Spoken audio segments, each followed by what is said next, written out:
پری، عقل و هوشم را میبری. جان و دلم ای گل پری، عقل و هوشم را میبری. لب بر لبت بین هم اگر مستم کنی به ساغری. لب بر لبت بین هم اگر مستم کنی به ساغری. پروانه آسا میکنم بر شمعی رویت تا پری. به چهره زیبای تو گشتی بتانی آزری. هرچند وصفت میکنم در حسنان زیبایی. هرچند وصفت میکنم در حسنان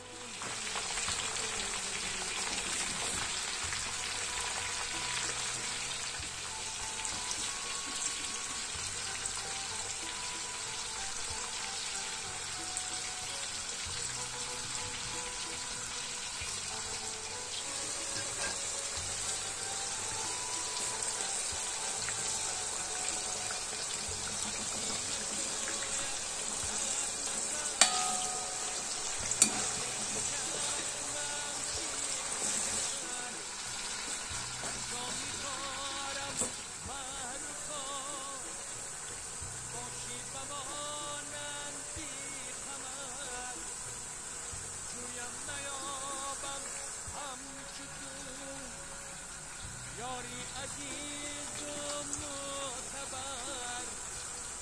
هرگز نباید در نظر بخش زیرویت خوبتر.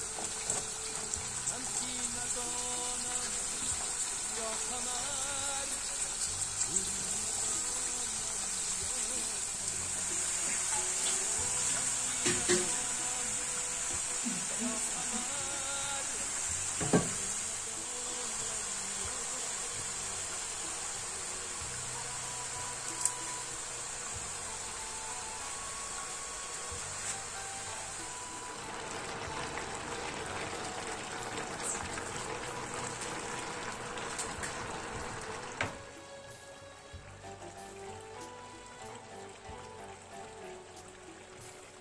در کرد و کاری روزگار جانا تو را سنجیدم. راهی دورم دیدم، راهم زهر سنجیدم. گلهای رویت شنیدم، از نکهتش بالیدم.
رحمت و آرامی جان با قد چون سرگی روان اینسان مرا یا من کشان